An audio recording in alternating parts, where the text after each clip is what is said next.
People being pleased out there. Marijuana users in New York City have one less thing to be paranoid about. New York City Council passed a groundbreaking measure yesterday that prevents most companies from testing employees for marijuana use. Passing by a vote of 40-4, the bill stands to ease hurdles for New Yorkers seeking employment and speak to the changing views on cannabis. As we noted on yesterday's show, marijuana use among American workers has risen to a 14-year high as more and more states weigh legalizing recreational marijuana. For more on how the times are a-changin', we're joined by actor and comedian turned entrepreneur Tommy Chong, who runs his own line of cannabis products through his brand Chong's Choice. Tommy, thanks so much for taking the time. Oh, my pleasure, man. Thanks for having me. Of course. I guess I want to start just by asking, in terms of taking a step back and looking at how far things have come in terms of marijuana legalization, or big retailers now selling CBD products, and even Martha Stewart putting her name behind some cannabis products with Canadian company Canopy Growth. Are you surprised at all at how the rate of people warming to cannabis has accelerated lately? Well, I'm surprised how complicated it was, to get where we're at now. I thought once they would legalize it, that's it. That's the end of it, But everybody's trying to cash in on it, And because marijuana was such a cash cow for the law enforcement people, where they would forfeiture laws and all that. And so a lot of places, the law enforcement especially, they have to adjust. It's kind of ironic, because marijuana prohibition was added when liquor prohibition ended. And so now I guess everybody's looking for what the new prohibition is going to be. But I'm really happy the way the marijuana thing, especially me, because I got a great job with Chong's Choice. I'm the head tester. All right, that's one thing to do there. Tommy, I also wanted to ask, because you mentioned the laws. In terms of legalization, I think a lot of people were expecting more to be done in terms of criminal justice reform on that front. Of course, you served time in prison because of something that's not even a crime anymore in terms of selling products tied to smoking. So what do you think about that, though? Are you surprised that more has not been done on a front that I think a lot of people were excited about in terms of changing the way that these laws are enforced, or people who have been penalized before? No, I'm not surprised at all, because of the penal system has always been one-sided, very racist in America, and it still is. And it's getting there, But people like like Jeff Sessions, when he was opposed to marijuana of any kind, that kind of mentality has to disappear, and it'll take a while, but it's on its way. The thing is, it's not so much, the marijuana is really hot right now, but the really product that's going to change the world is CBD oil. And that's what we're invested in quite a bit, because it has no THC, and so it can be sold in drugstores or anywhere, 7-Eleven, everywhere. Yeah, that's what we've seen, because even just yesterday, Rite Aid came out and said that they were going to add it in 2 states in terms of following CVS, and Walgreens also selling it. Some major retailers. I'm still talking to Target about what their plans are to do there. But in terms of CBD, I mean, why do you think that is? That it's taken, obviously this year we saw it decriminalized. We saw it taken off the Schedule I list of drugs. So it can be sold, like you mentioned, a little bit easier than all these other drugs. But why do you think that there's a bigger opportunity there for people who might not want to smoke but are interested in the health benefits of CBD? I mean, what are you trying to do to kind of capitalize on that rush?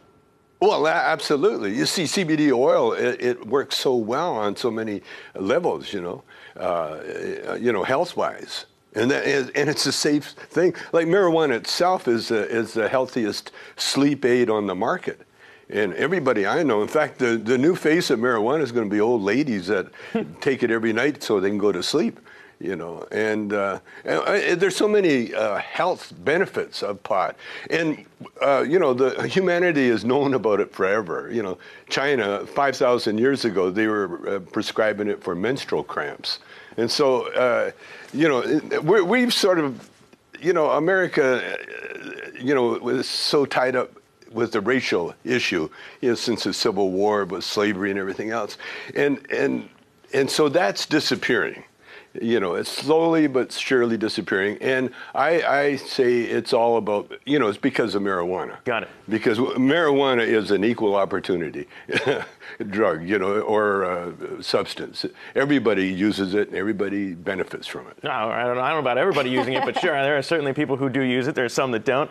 Tommy, this is Jeanie here. I'm wondering, with all of the cities that are rolling out with such a progressive response, as a business owner, what do you think? What is your take on whether or not private companies should dictate their hiring policies on their own, especially with drug testing? Well, no, yeah, you got to get into the modern world, like you got to.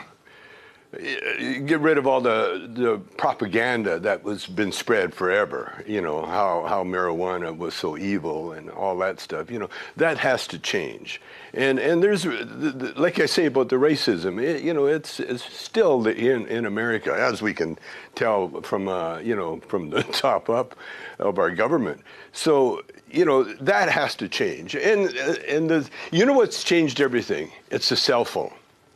See, the cell phone changed everything, because now when anybody says anything, you can fact check on your cell phone as they talk. Mm-hmm. And that's the big thing. When people ask me, what should I do with marijuana and everything, I tell them, Google it, do the research, find out. And that's what's happening in the world today. And that's why everything's changing. And it's changing so fast that if you don't stay up with the change, you're going to be left behind. And companies, just like the telephone company, there was landlines at one time. Everybody had a landline, and no one ever thought it was going to change. I don't have a landline anymore. I'll give you that. Nobody does. And Tommy, this is Jack Brewer. I'm a former NFL player, and I'm very upfront. I smoke marijuana too. Of course. And it's something that I've replaced opioids with. I've had 9 surgeries myself. I have arthritis all over my body. I've had concussions, and I have all kinds of health issues from playing football. But marijuana has helped me. And so, but one thing that I want to make sure that we do realize is that as much as we want to point a finger at this current administration, they really have done more to help free up a lot of people that look just like me. I got cousins and family members that have done 20 and 30 years in the penitentiary. I have some that are still there. But the First Step Act took a big step towards decriminalizing a lot of these issues. In addition to that, the Trump administration did pass the Farm Bill. So I just like to look at it from a policy perspective. I think the country is moving in the right direction. But I'm with you, man. We need more CBD, we need more marijuana versus all these opioids, because we have a crisis. We're losing over 150 kids a day from opioids when you can replace a lot of those things with CBD and marijuana. So big advocate of what you're doing, man. Keep it up. Thank you. Well, there you go. You see, right now, marijuana is still illegal. You can't bank your marijuana money. The banks won't take it yet, because it's still a Schedule 1. Mm-hmm. And that has to change. That should have been changed years ago, but it should be changed now. And it hasn't been changed now. Yeah, I agree. Trump, did the prison reform. Great. But now, legalize it so that you can bank your money, so you can treat it like it's not, an evil substance. Yeah, Tommy, let me ask you this, though, because we've got to wrap up. And, if you want to come back on, we'll have you back on, because it sounds like you got a lot of people agreeing with you here. But I just want to ask you in terms of, I know you have Chong's Choice, but when you look at the overall market in terms of, some of these names out there, Canopy, as well as Aurora, Tilray, we talk about all these kind of darlings in the investment market. I mean, is there one that you watch kind of closely and say, all right, they're doing something right, that's a good company, or is it just kind of the space in general is seeing money flow in? It's still in its infant stage, and it's still in a very tricky stage, the stock especially. I've got friends, that well, the Canadian stock market is a tricky place to play around in. So I would caution everybody to really do your research before you put money into any kind of marijuana stock.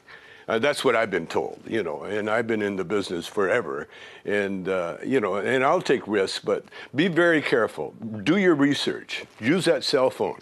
Check out check it out, man. That's what you got to do. All right, Tommy Chong, we'll have to have you back on because there's a lot more to discuss. Thanks so much for taking the time today, though. I'll teach you everything you need to know.